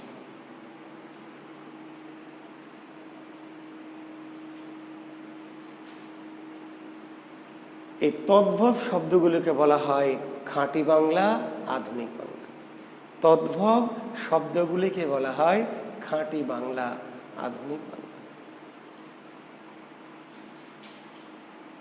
বুঝতে পেরেছেন? খাঁটি বাংলা, আধুনিক বাংলা। আচ্ছা, আমাদের যে পূর্বপুরুষের অরিজিনাল ভাষা ছিল ভারতীয় ভাষা, ওটা গেল কই বলেন? আমরা তো আর্য শব্দকে বুদ্ধি করে আমাদের পূর্বপুরুষরা ভেঙে অর্ধ তৎসম বানালো, তারপর আমরা তদ্ভব বানালাম। কিন্তু আমাদের পূর্বপুরুষদের যে আসল আদি ভাষা ছিল, প্রাচীন ভারতীয় ভাষা, সেটা গেল কই?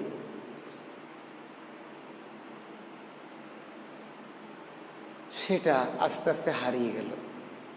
আমরা যেহেতু ভগবানের ভাষা পেয়ে গেলাম, আমরা সিস্টেম করে যেহেতু ভগবানের দামি ভাষা পেয়ে গেলাম, কাজে আমাদের ওই পূর্বপুরুষদের ভারতীয় ভাষা, প্রাচীন ভারতীয়, সেটা হারিয়ে গেল। এই হারিয়ে যাওয়ার ভিড়েও ওই 2-4টি শব্দ থেকে গেল, হারিয়ে গেল। কিন্তু হারিয়ে গেলেও 2, 4, 5, 10টি শব্দ এই ভগবানের ভাষার সাথে মিশে কিছু কিছু শব্দ থেকে গেল, সেগুলোর নাম দেশি। কি নাম? দেশি, দেশি। আমি যে নতুন ফ্ল্যাট বানিয়েছি রাজশাহী শহরে বা ঢাকা শহরে বানিয়েছি, তো এই ফ্ল্যাটে কি আমার বাবার আমলে চৌকি, খাট এগুলো আছে? বাক্স মাক্স আছে? নাই। আমি নতুন ফ্ল্যাটে সব ডেকোরেশন করে, ইন্টেরিয়র করে, ওয়াল আলমারি বানিয়েছি, ইত্যাদি ইত্যাদি।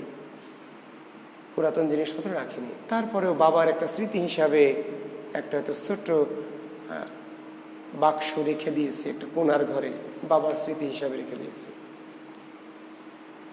কিন্তু সবই নতুন ফ্ল্যাটে, সব আধুনিক মাল, বাইরে থেকে ইম্পোর্টেড মাল ঢুকিয়েছি।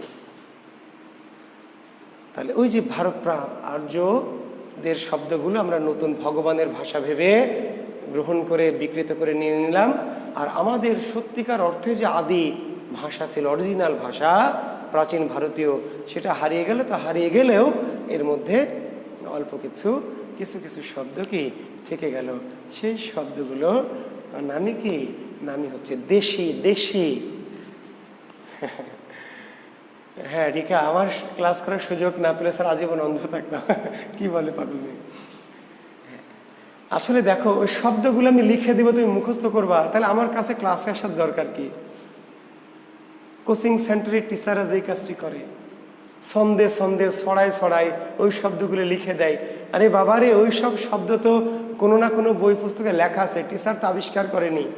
ওই শব্দ লিখে দিব ছন্দে ছন্দে ছড়ায় ছড়ায়, লিখে দিয়ে তুমি মুখস্থ করবা। তা আমার ক্লাসে তুমি কেন এসছো? আমার ক্লাসে এসছো বোঝার জন্য। আমার ক্লাসে এসছো বোঝার জন্য, বোঝার জন্য, ধারণ করার জন্য।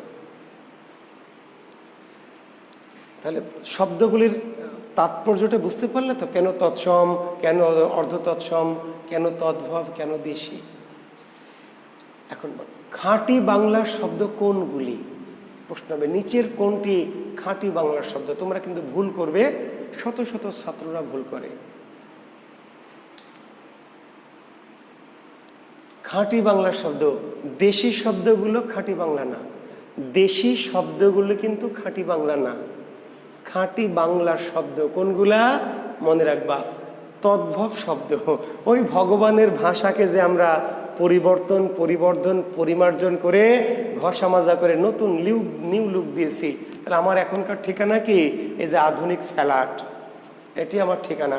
আমার যে বাড়ি, গ্রামের বাড়ি, সেখানে সেটি আমার দেশ, দেশের বাড়ি দেশ, কিন্তু আমি অরিজিনাল ঠিকানা আমার কোথায়? এখানে আমি স্থায়ী ঠিকানা। তাহলে ওই যে বললাম যে হ্যাঁ, ওই দেশি শব্দ ওটি আমাদের অরিজিনাল আসলে ঠিকানা, মূল ভিত্তি, শিকড়, কিন্তু তবুও সেগুলোর খাঁটি বাংলা হিসেবে স্বীকৃত না। খাঁটি বাংলা কোনগুলি? তদ্ভব শব্দগুলিকে বলা হয় খাঁটি বাংলা। তদ্ভব শব্দগুলিকে বলা হয় কি? খাঁটি বাংলা বা আধুনিক। ঠিক আছে। আর পরবর্তীতে আমাদের ওই একবার আর্যরা তো এলোই, এসে আমরা তাদের ভাষাগুলো সিস্টেম করে নিয়ে আধুনিক বাংলা বানালাম। পরে আবার এই 1600, 1700, 1800 সালে আবার পৃথিবীর অনেক দেশ থেকে মানুষ আমাদের ভারতবর্ষে এসেছে। ওলন্দাজরা এসেছে, পর্তুগিজরা এসেছে, ফরাসিরা এসেছে, ডাচরা এসেছে, দিনেমাররা এসেছে। এসে কি করেছে? এসে আমাদেরকে আরো নতুন নতুন শব্দ দিয়েছে, আমরা গ্রহণ করেছি। আমাদের কাজে কি করা? গ্রহণ করা। আমাদের কাজে গ্রহণ করা। যার যা পায় আমরা তা গ্রহণ করি। বাঙালি হচ্ছে অবিমিশ্র শঙ্কর জাতি। পৃথিবীতে বাঙালি জাতি হচ্ছে একেবারেই কি? অবিমিশ্র খাঁটি শঙ্কর জাতি। এই মানে এই বাঙালির শঙ্করের মধ্যে কোনো ভেজাল নাই। ভাষাও তাই, আমাদের ভাষাটি একটা শঙ্কর ভাষা। তো যে পরবর্তীতে বিভিন্ন জাতিগোষ্ঠী এসে আমাদেরকে কি করেছে? আমাদেরকে ভাষা দিয়েছে, শব্দ দিয়েছে, আমি গ্রহণ করেছি। সেগুলোর নাম বিদেশি শব্দ। কি শব্দ? বিদেশি। এখন শিক্ষার্থী বন্ধু, তোমাদের একটা জ্ঞান দিলাম, ধারণা দিলাম, একটা জ্ঞান দিলাম, অনুভব দিলাম, সেটা তো দিলাম, সেটা তো জরুরি। পাশাপাশি কিন্তু এটাও জরুরি। এখন এই যে আমি জানলাম যে হ্যাঁ, এই জন্য তৎসম, এই জন্য অর্ধ তৎসম, এই জন্য তদ্ভব, এই জন্য দেশের জন্য, সেটা তো জানলাম। কিন্তু পরীক্ষা আসবে কোনটি তৎসম, কোনটি তদ্ভব। তো সেক্ষেত্রে আমার এই জ্ঞানটা কিন্তু খুব বেশি কাজে লাগবে না। জ্ঞানটা তোমার জ্ঞান বৃদ্ধির জন্য কাজে লাগলো, বোঝার জন্য কাজে লাগলো, ঠিক আছে, ধারণ করার জন্য কাজে লাগলো। কিন্তু পরীক্ষায় যখন তুমি অ্যাকশন নামো, কোনটি তৎসম, কোনটি অর্ধ তৎসম, কোনটি দেশি, কোনটি বিদেশি, তো এই বিষয়গুলির জন্য তখন এই ধারণাটা সরাসরি কাজে লাগবে না। তাহলে কিছু কৌশল, জ্ঞানও নিতে হবে, কৌশলও নিতে হবে, দুটোই নিতে হবে। জ্ঞান নিয়েছো, সমৃদ্ধ হলা, তাই না? এখন কিছু কৌশল নাও, যাতে পরীক্ষাতেও কি আমরা জ্ঞানের পাশাপাশি প্রয়োগ করতে গিয়ে যেন ঝামেলায় না পড়ি। কিভাবে চিনবো? চেনার কৌশল লেখো। তৎসম চেনার উপায়। তৎসম চেনার উপায়।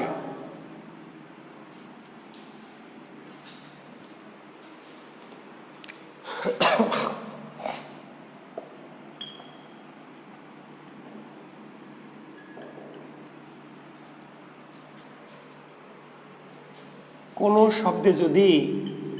শব্দে যদি মূর্ধন্য স, মূর্ধন্য জফলা, রফলা, রেফ,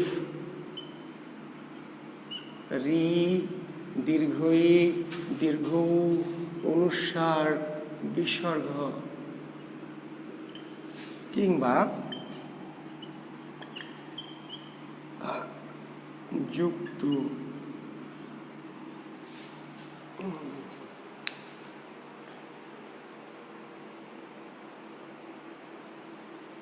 হ্যাঁ প্রভা, দেশি শব্দ যেগুলো সবই প্রাচীন ইন্ডিয়ান ওয়ার্ড, প্রাচীন ইন্ডিয়ান ওয়ার্ডস। অর্থাৎ ওই যে আমাদের ওই সময় ভারতবর্ষে যারা ছিল, কোল, ভিল, মুন্ডা, সাঁওতাল। আমরা আদিবাসী বলছি না প্রভা? আদিবাসী কাদেরকে বলছি? আদিবাসী বলছি। প্রাচীন ভারতের আদি নৃগোষ্ঠী। আসলে এরা প্রাচীন ভারতবর্ষের কি? এরাই আদি নৃগোষ্ঠী। কোল, ভিল, মুন্ডা, সাঁওতাল, এরা সেই এদের ভাষাগুলোই কিন্তু এই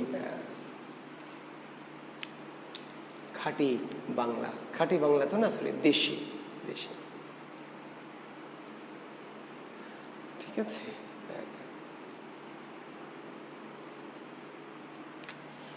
তাহলে তৎসম চেনার উপায় কি? সিম্বল, এর কৌশল।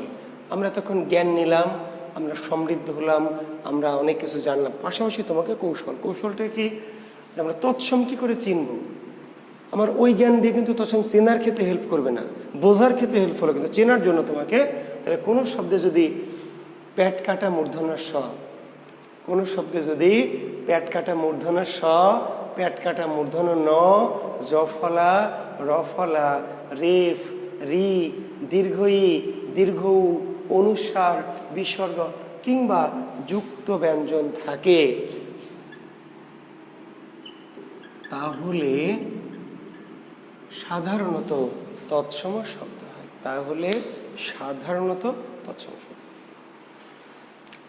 এখন দেখো, একটি শব্দ হচ্ছে যক্ষা, একটি শব্দ হচ্ছে লক্ষ্মী, একটি শব্দ হচ্ছে সূক্ষ্ম, একটি শব্দ হচ্ছে বক্ষ, বৃক্ষ, চন্দ্র, সূর্য, নেত্র, পত্র, ছাত্রী, পাত্রী, লবণ, হরণ, ভাষা,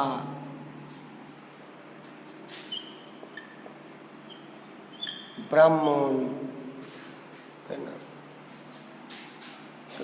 পরীক্ষা হবে চন্দ্র কি ধরনের শব্দ? তো চন্দ্র কি ধরনের শব্দ? এখন এই যে তোমরা ছাত্ররা করছে কি, শব্দগুলো মুখস্থ করছে। না, চন্দ্রসূর্য, চন্দ্রসূর্য, চন্দ্রসূর্য, চন্দ্রসূর্য, পাত্রনিত, পাত্রনিত, যক্ষিলা, যক্ষালোকে, যক্ষালোকে, সুখত, যক্ষাল, ছাত্রছাত্রী, ছাত্রছাত্রী, ছাত্রপাত্রী, ছাত্রপাত্রী, লবণহরণ, লবণহরণ, নতনিত, নেত্রনিত, চন্দ্রসূর্য, চন্দ্রসূর্য, চন্দ্রসূর্য, চন্দ্রসূর্য, নেত্র, নেত্র, পাত্রনিত, পাত্রনিত, পাত্রনিত, পাত্রনিত, চন্দ্রসূর্য, চন্দ্রসূর্য, ব্রাহ্মণ, ব্রাহ্মণ, ব্রহ্ম, ব্রহ্ম, ব্রাহ্মণ, ব্রহ্ম, ব্রাহ্মণ। তো এইগুলি যে তৎসম শব্দ, এটা কি আপনাকে মুখস্থ করতে হবে? না ভাই, এক দুইটা তো না, হাজার হাজার, হাজার হাজার, লক্ষ লক্ষ শব্দ। হ্যাঁ, 2, 4, 20টা 50টা থাকলে মুখস্থ করে নেবেন। তাহলে অর্পণ কোন ভাষার শব্দ, গ্রহণ কোন ভাষার শব্দ, তৃণ কোন ভাষার শব্দ, মরণ কোন ভাষার শব্দ, কারণ কোন ভাষার শব্দ, শ্রাবণ কোন ভাষার শব্দ, শ্রবণ কোন ভাষার শব্দ, হাজার হাজার, লক্ষ লক্ষ শব্দ। তুমি শুধু সাইজ দেখবা, সাইজ এমন করে তাকাবা, তাকায় বলে দেবা যে ও এটাই তো তৎসম। চেহারা, রফালা আছে, রেপ আছে, রিকার আছে। পরীক্ষার প্রশ্ন করা হবে যে নদী কোন ভাষার শব্দ, নদী কি জাতীয় শব্দ? তো নদী কি জাতীয় শব্দ কোন বইয়ে পড়নি, পড়ার দরকার আছে? টাইম নাই, সব ফেলে দাও। তাকাবা খালি, হ্যাঁ রেখায়ন তাকা, ও নদী দেখাই যাচ্ছে, তৎসঙ্গে তো দীর্ঘ করেছে। জীবী, জীবনী, বাগ্মী, প্রাণী। আচ্ছা, তবে কিছু কিছু অল্প কিছু শব্দ তোমাকে মুখস্থ করতে হবে।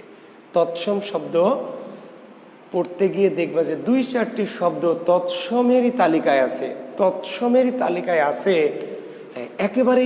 এগুলো কিন্তু ব্যাকরণিক সূত্র না, এগুলো আমাদের বানানো কৌশল। আবার বলছি, এটা কোনো ব্যাকরণিক সূত্র না, এগুলো আমাদের অভিজ্ঞতা লব্ধ একটা কৌশল। তো পাশাপাশি অল্প কিছু শব্দ আমরা পাবো যেগুলি তৎসমের তালিকায় দেওয়া আছে বা তৎসম, কিন্তু আমাদের এই সিম্বলের সাথে মিলবে না। শিক্ষার্থী বন্ধুরা, তাহলে তোমাদের একবারে যে কৌশল দিয়ে সবই হবে তা না, কিছু শব্দ মুখস্থ করতে হবে। কোনগুলি? তাহলে যেগুলো আমার লক্ষ লক্ষ শব্দ আমি চেহারা দেখে চিনলাম, সেটা মুখস্থের দরকার নাই। কিন্তু এই তৎসম শব্দ যখন বই পুস্তকে পড়বে, মিলে গেছে সূত্রের সাথে, তাহলে বাদ।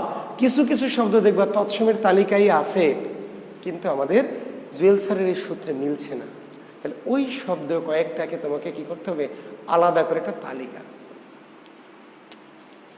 যেমন ধর একটা শব্দ হচ্ছে লতা, একটা শব্দ লতা, একটা শব্দ ভবন, একটা শব্দ তনু, একটা শব্দ আসন, একটা শব্দ হলো মানব, একটা শব্দ হলো শিখর, একটা শব্দ হলো রাজা। লতা, ভবন, তনু, আসন, মানব, শিখর, রাজা। এরকম ধরো কিছু শব্দ তুমি হয়তো খুঁজে পাবে।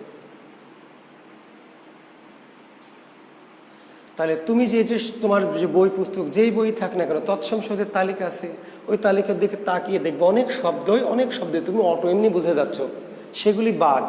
এমন 2, 4, 5, 10টি শব্দ যদি পাও যে মনে হচ্ছে না স্যারের সূত্রে মিলল না, এমন হবে কিন্তু হতে পারে, তুমি মুখস্থ করবা কোনগুলা, আমার এই তালিকার সাথে তুমি আরও যদি 2, 4, 5, 10টি শব্দ পাও যে মিলছে না, সেগুলোকে লিখে নিয়ে এবার এগুলো মুখস্থ করবা। তৎসম সূত্রটা মনে রাখলা, তাহলে আমাদের 80-90%, 95% শব্দ কাভার হয়ে গেল। আর বাইরের যে কিছু শব্দ চেহারা মিলল না কিন্তু তৎসম, তাদেরকে আমি কিছু লিখে দিলাম, এর সাথে যদি আরও 2-1টা পাও, 2-4টা পড়তে গিয়ে এর সাথে লাগিয়ে নিয়ে এই 10, 15, 20, 25 শব্দটা পড়ে ফেলবা। তাহলে ওই লক্ষ্য শব্দ মুখস্থ করা ভালো হলো নাকি 20-25টা মুখস্থ করে যদি কাজ হয়, তাই না? ওকে, থ্যাংক ইউ। এখন দেখো অর্ধ তৎসম, অর্ধ তৎসম। শিক্ষার্থী বন্ধুরা দেখো, তোমাদেরকে একটু কথা বলেছি যে তৎসম শব্দ থেকেই কি করেছে, তৎসম শব্দ থেকেই পরিবর্তিত করে বিকৃত করে আমাদের পূর্বপুরুষরা ভেঙেছে, তাই না? তোমাদেরকে বললাম যে ছিল গাত্র, এখান থেকে পূর্বপুরুষরা বানালো গাত্র, আমরা বানালাম গা। ছিল দন্ত, পূর্বপুরুষরা বানালো দত্ত, আমরা বানালাম দাঁত। আর্য শব্দটা চক্ষু, পূর্বপুরুষরা বানালো চক্ষু অ, আমরা বানালাম চোখ। একটা শব্দ ছিল আর্য শব্দ শ্রাদ্ধ, পূর্বপুরুষরা বানালো শ্রাদ্ধ, বানালো। এরপরে আমরা কি বানিয়েছি,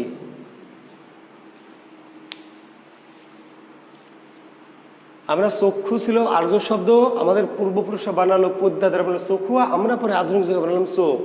পূর্ব আর্য শব্দ ছিল গাত্র, আমাদের পূর্বপুরুষরা বানালো গাত্র, আমরা বানালাম গা। আর্য শব্দ দন্ত, আমাদের পূর্বপুরুষরা বানালো দত্ত, আমরা বানালাম দাঁত।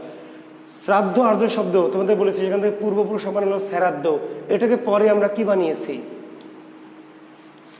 আমরা কিছু বানাইনি, এটা তদ্ভব রূপ তৈরি করিনি, অর্ধ তৎসমটাকে আমরা গ্রহণ করেছি, যার তদ্ভব রূপ নাই। ভালো করে শোনো, অর্ধ তৎসম পরীক্ষায় কোনগুলো আসবে, অর্ধ তৎসম পরীক্ষায় কোনগুলো আসবে, ওইগুলা যেগুলির তদ্ভব রূপ তৈরি হয়নি।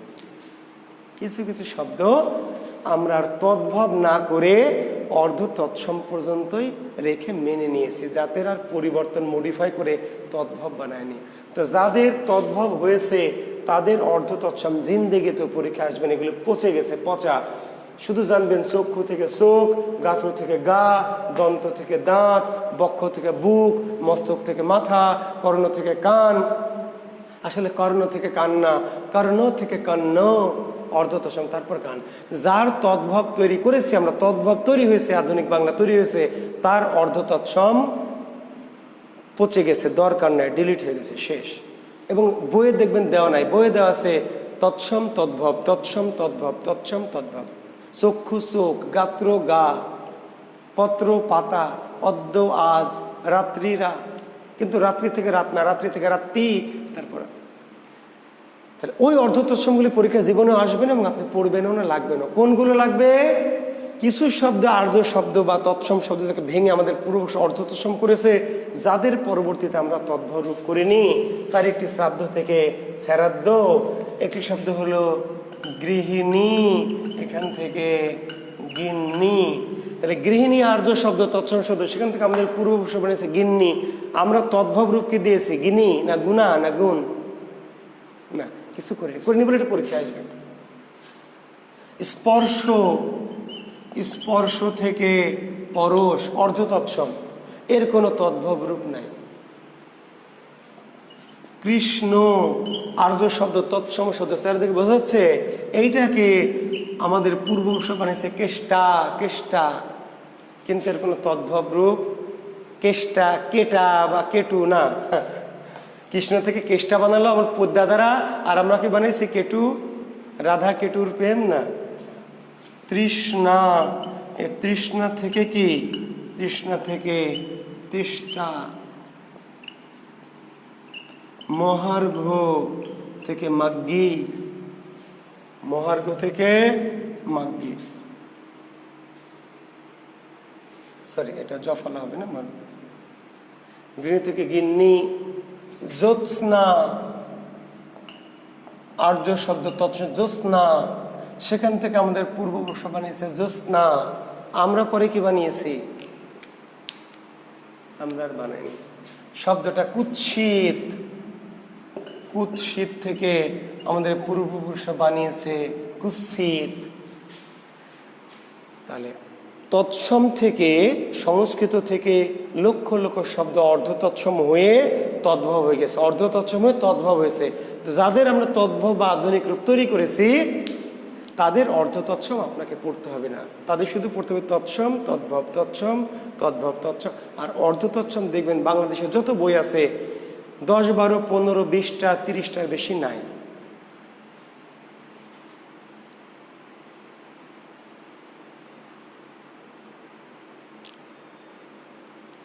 না, কেষ্ট থেকে কানু হয়নি, কানু বিনে গীত নাই, এটা কানু। কেষ্ট থেকে কানু না, কানু শব্দটি আদর অর্থে, এটা আদর অর্থে ডাক, আদর অর্থে। বুঝতে, আদর অর্থে মানে হচ্ছে যে মায়ের অনেক সময় আসল নামটাকে একটু আদর করতে গিয়ে, হ্যাঁ, জুয়েলা আছে, জুয়েলা, আমার এক চাচি ছিল, তাই জুয়েলা জুয়েলা, তো এটি আদর অর্থে বলে। কানুটা আসলে পরিবর্তিত রূপ নাকি আদর অর্থে, বইওয়ালারা বোঝে নাই।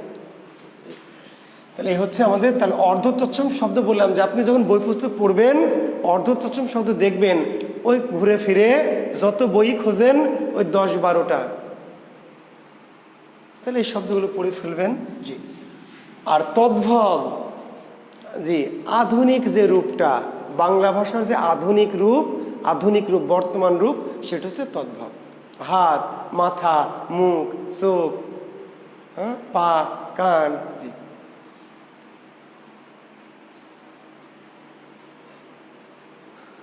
রাত ছিল, রাত্রি থেকে রাত, অদ্য থেকে আজ, মৃত্তিকা থেকে মাটি, মৃত্তিকা থেকে মাটি, পক্ষ থেকে পাখা, অদ্য থেকে আজ, চর্মকার থেকে চামার, কর্মকার থেকে কামার, সূত্রধর থেকে সুতার। এই যে লেটেস্ট, সবচেয়ে শেষ যে আধুনিক রূপটা, সেটির নাম তদ্ভব।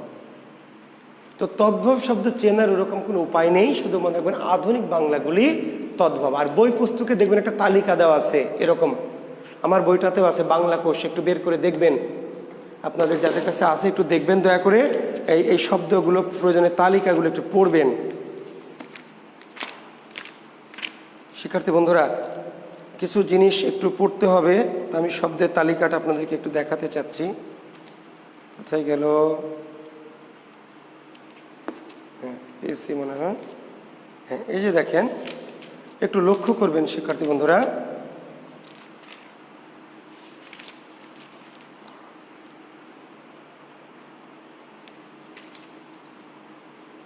দেশি, হ্যাঁ, দেশি, বিদেশি, তৎসম, অর্ধ তৎসম।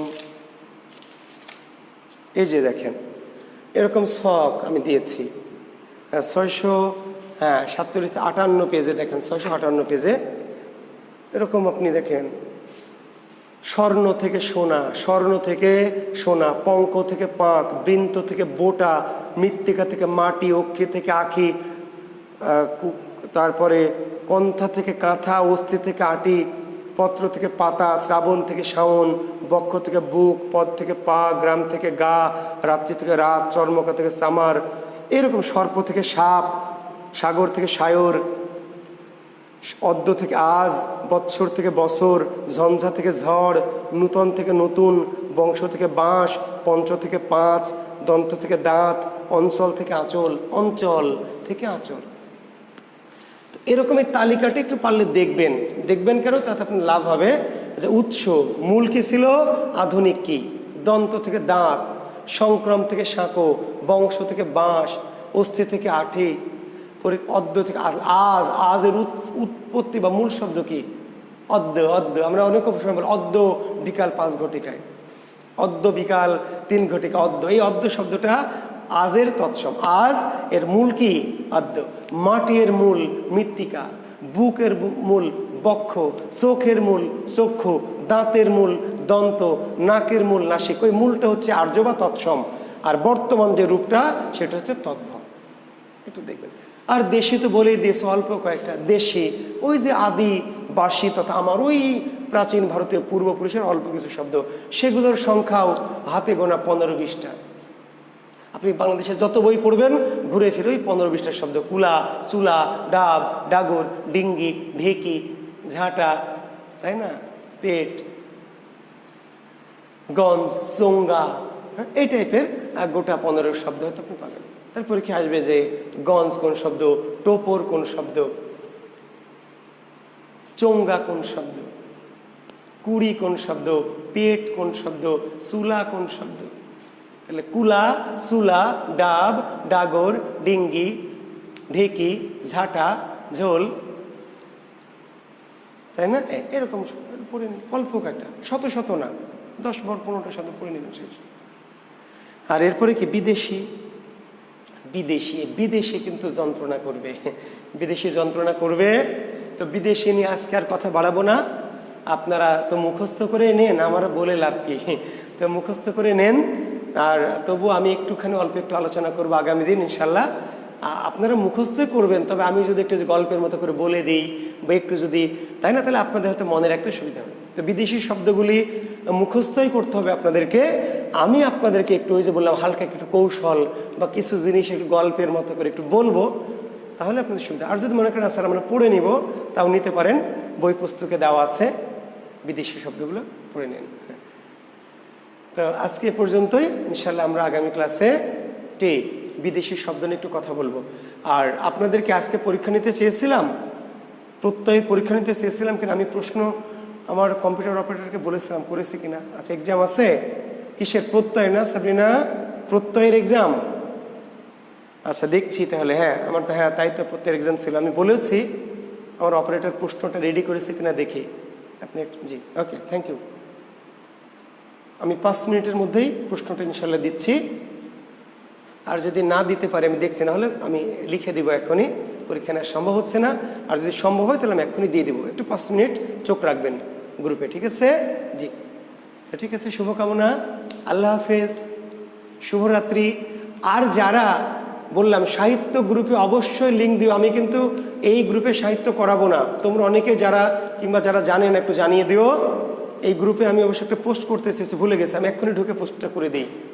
ওকে, ঠিক আছে, থ্যাংক ইউ। সবাই আমার যে সাহিত্য গ্রুপটা আছে জুয়েল কিবরিয়া স্যারের বাংলা সাহিত্য, সেই গ্রুপে সবাই রিকোয়েস্ট দিয়ে রাখবেন, কারণ আমরা এই গ্রুপে ব্যাকরণটা করিয়েই সাহিত্য অংশটা করাবো কি আমার যে নতুন গ্রুপ, ঠিক আছে? শুভকামনা, আরও একবার শুভরাত্রি।